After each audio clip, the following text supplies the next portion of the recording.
Hello class, sorry about the delay on our first video here. But let's just get to it, okay? So on Tuesday, this will be Wednesday's lecture. On Tuesday, we talked a little bit about solving logarithms, and we used the properties that we talked about on Monday to see why we had to apply the properties of the multiplication property, the division property, and the exponential property of logarithms to solve logarithmic functions. Now, I was on Monday. Now on Tuesday we talked about how these properties can transfer over not only to the log but also to the natural log. So we need to talk about what a natural log is. And then we're also going to talk about compounding continuous exponential functions. We've only talked about exponential functions at this point. And now we want to, because we're talking about natural logs, we have to talk about compound continuous exponential functions. So there's two things we're going to address today, in this video rather. The first thing is we're going to look at the natural log. And what that is. And then we're going to look at its inverse, the exponential function, compounding continuous exponential function. So let's go ahead and get right into it. The natural log function is just simply f of x is equal to the natural log of x. Okay, this is a function just like the log function. Remember the log function, we had f of x is equal to the log of x. Okay, the natural log function essentially is a log function, but with base e. So remember, typically when we're dealing with the natural log function, we're dealing with a log function that is base 10. The natural log function is just a special case of the log function in that it's base e. Okay, all the same properties still apply to the natural log function as they do to the log function. In other words, if I have the natural log of a times b, this is the same thing as the natural log of a plus the natural log of b. And if I have the natural log of a times b, or I'm sorry, a divided by b, this is the same thing as the natural log of a minus the natural log of b.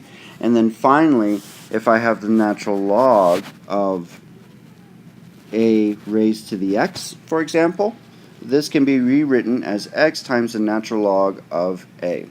Okay, so all the same properties that we dealt with the log still apply to the natural log. Okay, now the inverse of the log, as we saw on Tuesday, was the b was the function, exponential function, f of x is equal to b raised to the x.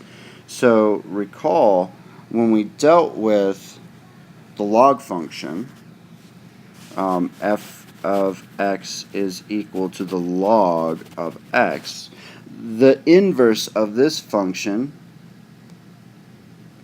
was 10 raised to the x. And we use that inverse, we use the fact that these guys are inverses of one another to actually solve for the argument of the log.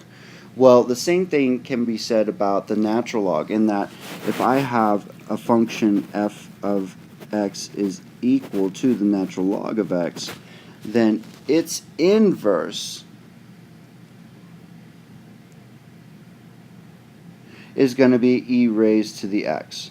And we're going to be using this relationship the same way we use the relationship of 10 raised to the x with the log of x to actually solve for the argument for our logs. So let's go ahead and see that here. And let's also apply the other properties of logs that we worked with on Monday's class. So suppose that we're given a function. F of x is equal to, I don't know, we'll call it 32 times the natural log of x. Well, better yet, let's do this. X raised to the second power. And we wanted to solve, our goal here is to solve for x. Okay? Well, in order to do this, we have to, again, as we've done in a previous lecture, is we have to get that x out of the argument, in this case, of the natural log. And so we have to use composition functions actually to break this out, to break the argument out of the natural log. And we're going to use the inverse function e to the x to do this. So what I want to do is I want to exponentiate the function on the right hand side such that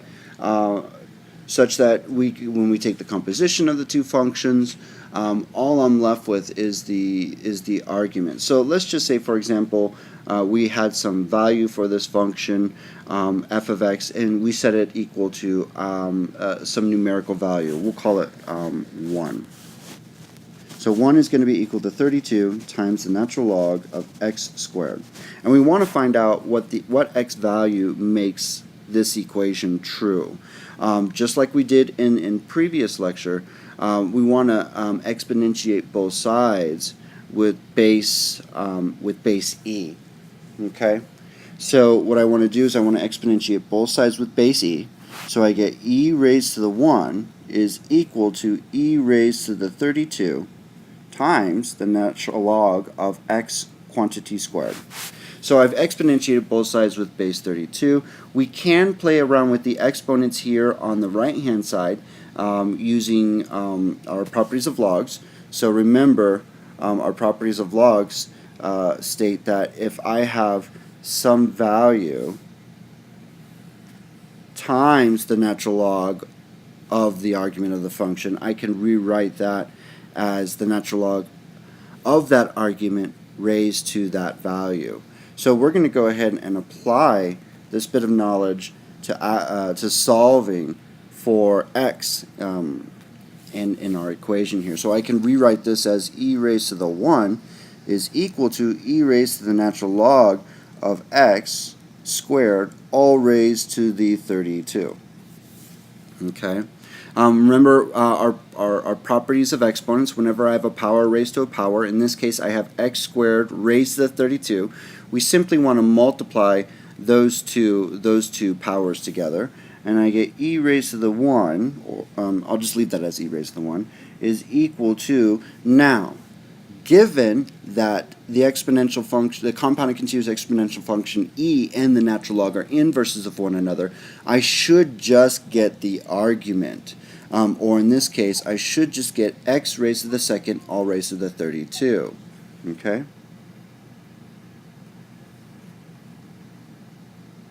And remember, we get that because these two functions are inverses of one another. Okay, so now what we can do is we can apply properties of exponents. Whenever I have powers raised to powers, I simply want to multiply those exponents. So I have x squared all raised to the 32, which is the same thing as, now I'm just going to write this as e. And that's going to be equal to x raised to the 32 times, or x raised to the second times 32 is x raised to the 64th. Now at this point, we're almost finished solving for r. The last step that we need to do to solve for r here would be actually take the 64th root of both sides. I know that's a fairly large root, but we could still do it. So I can take plus or minus, because we're dealing with an even power root, even power here, it's going to be plus or minus the square root of e is equal to plus, or the 64th root rather. The 64th root of e is going to be equal to, remove that plus there, my apologies, is going to be equal to the 64th root of x to the 64th.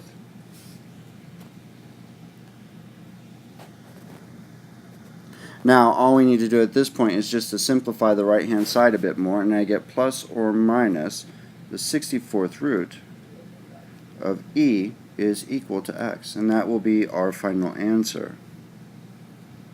So we saw we used one rule of logarithms here, mainly the exponential rule of logarithms here. But the really important thing to remember in this lesson is, first and foremost, those properties that we learned with the log, the multiplication, division, exponential property that we learned with the regular logs, will also work with the natural logs. That's the first thing we need to take away from this. And the second, we also talked about inverses for logarithmic functions. Well, there is an inverse for the natural log function, and that's e to the x. And we can use that to solve for values within the argument of the natural log, just like we use 10 raised to the x or b raised to the x to solve for the argument in our regular logs. Okay, so look at the video, go through it. This will be posted in the discussion forums, as you already know.